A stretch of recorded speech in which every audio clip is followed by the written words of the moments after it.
Pagbasa mula sa unang aklat ng Makabeyo. Noong mga araw na iyon, naglalakbay ang Haring Antioco sa mga lalawigan sa loob ng bansa. Nabalitaan niya na may lungsod na tinatawag na Elimain sa Persya. Bantog ito sa kayamanan sa pilak at ginto. Hindi lamang iyon, pati ang templo roon ay maraming kayamanan, tulad ng mga gintong helmet, baluti at mga sandata. At ang mga ito ay iniwan doon ni Alejandrong anak ni Haring Felipe ng Macedonia, ang kauna-unahang hari sa Gresya. Sa paghahangad ni Antiocong matamo ang mga kayamanang ito, binalak niyang lusubin ang lungsod. Ang balak na ito ay umabot sa kaalaman ng mga taga roon. Nabigo ang kanyang panukala sapagkat nilabanan siya ng mga taga roon. Malungkot siyang umurong at nagbalik sa Babylonia. Nasa Persya ang Haring Antioco nang may magbalita sa kanya na napipilitan at umurong ang mga hukbong pinasalakay sa Judea. Nabalitaan din niya na si Lysias at ang malaking hukbo nito ay napaurong din ng mga Israelita. Anupat ang mga Israelita ay bantog na sa lakas dahil sa nabihag nilang mga tauhan at kagamitan ng mga hukbong kanilang nalupig. Umabot din sa kaalaman niya na inalis na ang tinatawag niyang kalapastangan ng walang kapantay na inilagay niya sa altar sa Jerusalem at ang templo ay pinaligiran ng mataas na pader. Pati ang kanyang lungsod ng Betsur ay iginawa ng kuta. Sa mga balitang ito'y natakot ang hari at lubhang nabahala. Bunga ng kanyang mga kabiguan, siya'y nagkasakit at naratay sa banig ng karamdaman. Maraming araw na nanaig sa kanya ang matinding kalungkutan hanggang sa maramdaman niyang malapit na siyang mamatay. Dahil dito, tinawag niya ang lahat niyang mga kaibigan at ganito ang sinabi, "Matagal na akong di makatulog dahil sa pag-aalala. Na itatanong ko sa aking sarili kung bakit ko dinaranas ang ganitong kahirapan. Alam naman ninyong hindi ako mahigpit sa aking pamamahala.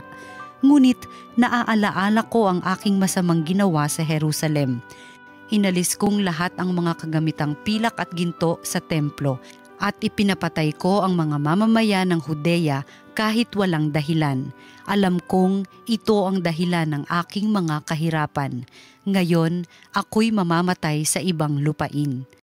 Ang salita ng Diyos. Poon pupurihin kita sapagkat ako'y ligtas na. O Panginoon ko, buong puso kitang pasasalamatan. Ang kahangahangang ginawa mo poon aking isasaysay. Dahilan sa iyo, ako ay aawit na may kagalakan. Pupurihin kita, Panginoon naming kataas-taasan. Poon pupurihin kita sapagkat ako'y ligtas na. Makita ka lamang ay nagsisiurong ang aking kaaway. Dahilan sa takot sila'y nadarapa hanggang sa mamatay. Iyong hinatulan yaong mga hentil at mga balakyot. Alaala nila sa balat ng lupay, pinawi mong lubos. Poon pupurihin kita sapagkat ako'y ligtas na. Itong mga hentil na hulog sa hukay na ginawa nila sa kanilang bitag na umang sa akin, ang nahuli sila. Di habang panahon na pababayaan ang nangaghihirap, maging mga api, may bagong pag-asa na muling sisikat. Poon pupurihin kita sapagkat ako'y ligtas na. Ang mabuting balita ng Panginoon ayon kay San Lucas. Noong panahong iyon, may ilang Saduseyo na lumapit kay Jesus. Ang Saduseyo'y hindi naniniwala na muling bubuhayin ang mga patay. "Guro," anila, "naglagda po si Moises ng ganitong batas para sa amin. Kung mamatay ang isang lalaki at maiwang walang anak ang kanyang asawa, ang kapatid na lalaki dapat pakasal sa balo upang magkaanak sila para sa namatay. May 7 magkakapatid na lalaki. Nag-asawa ang panganay at namatay na walang anak. Napakasal sa balo ang pangalawa at namatay. Gayon din ang nangyari sa pangatlo hanggang sa pampito. Isa-isang napangasawa ng babae at pawang namatay na walang anak. Sa kahuli-hulihay namatay naman ang babae. Sa muling pagkabuhay, sino po sa 7 ang kikilalaning asawa niya, yamang napangasawa niya silang lahat?" Sumagot si Jesus, "Sa buhay na ito, ang mga lalaki at ang babae nag-aasawa, ngunit ang mga lalaki at babaeng karapat-dapat na muling buhayin para sa kabilang buhay ay hindi na mag-aasawa. Hindi na sila mamamatay sapagkat matutulad sila sa mga anghel at sila'y mga anak ng Diyos, yamang muli silang binuhay. Maging si Moises ay nagpapatunay na muling binubuhay ang mga patay, sapagkat ang kanyang kasaysayan hinggil sa nagliliyab na mababang punong kahoy, ang Panginoon ay tinawag niyang Diyos ni Abraham, Diyos ni Isaac at Diyos ni Jacob.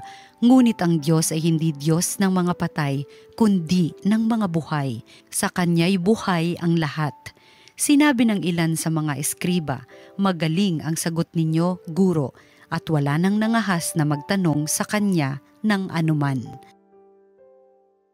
Ang mabuting balita ng Panginoon. Pinupuri ka namin, Panginoong Hesukristo.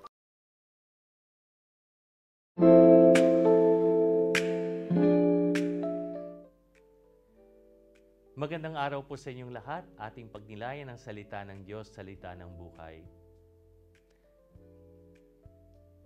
Sa ating ebanghelyo, sinabi ni Jesus na ang Diyos ay hindi Diyos ng mga patay, kundi ng mga buhay. Sa Kanya'y buhay ang lahat. God is the God of the living. At alam natin ang Diyos ay buhay. Buhay na siya nung wala pa ang mundo. Siya ang nagbigay buhay sa lahat ng sangnilikha. God is life. Patuloy na naglilikha ang Panginoon at tuwing siya ay naglilikha, nagkakaloob siya ng buhay. Hanggang ngayon ay nananatili tayong umiiral at humihinga, buhay dahil lamang sa kabutihang loob ng Diyos. Noong ang tao ay nagkasala at lumayo sa Kanya, dumating ang kamatayan sa mundo. Nagkaroon ng korupsyon at paghihirap. Ang kasalanan ay nagdulot ng kadiliman at kapahamakan sa lahat. Ngunit dahil ang Diyos ay buhay, hindi siya pumayag na mawala tayong lahat. Isinugo niya ang kanyang bugtong na anak sa mundo upang sa pamamagitan ng kanyang pag-aalay ng buhay sa krus, tayo ay mapatawad sa kasalanan at magkaroon ng buhay na walang hanggan. Dinaig ni Jesus ang kamatayan at sa kanyang muling pagkabuhay, tayo ay kanyang binuhay. Kaya naman lahat ng yumao na sa mundong ito ay nananatili sa pagmamahal ng Diyos. Naniniwala tayo na dahil ang pag-ibig ng Diyos ay nagpapatuloy higit sa mundong ito, ang mga tapat sa Kanya ay patuloy niyang binibigyang buhay sa langit magpakailanman. Ano ngayon ang punto para sa atin? Dahil sinasamba natin ang Diyos ng buhay, tayo ay tinatawag ipaglaban rin ang buhay. Sa mundong ito, umiiral ang kultura ng kamatayan. At bilang mga Kristiyano, nilalabanan natin ang kulturang iyan sa pamamagitan ng pagbibigay buhay. Kapag may kahinaan at sakit, tayo ang nagiging instrumento ng paghilom. Kapag may kabiguan o heartbreak, tayo ang tumutulong sa pagbuo ng katauhan. Kapag may kawalan ng hustisya, tayo ang lumalaban sa pag-uusig. Kapag may kahirapan at karukhaan, tayo ang nagbibigay dignidad at dangal sa tao. Kapag may pinapatay, tayo ang nagtatanggol sa buhay ng mga pinapaslang. Kapag may kalungkutan o kapighatian, tayo ang nagpapanatag ng kalooban. Kapag may karahasan at terorismo, tayo ang nagpapalaganap ng kapayapaan. Kapag may pagkakawatak-watak at hidwaan tayo, tayo ang nagbubuklod. Kapag may desperasyon, tayo ang nagbibigay pag-asa. My dear brothers and sisters, in a world of sin, hate, despair, and death, we bring wholeness of life. Ang paniniwala natin sa muling pagkabuhay ay dapat nakikita sa ating gawain, sa pagbibigay buhay sa mundo natin ngayon. Nang sa gayon, napapatunayan natin na ang Diyos na sinasamba at sinusundan natin ay Diyos ng mga buhay. Kaya magandang tanungin natin sa ating sarili, paano ko na ibabahagi ang buhay ng Diyos ngayon?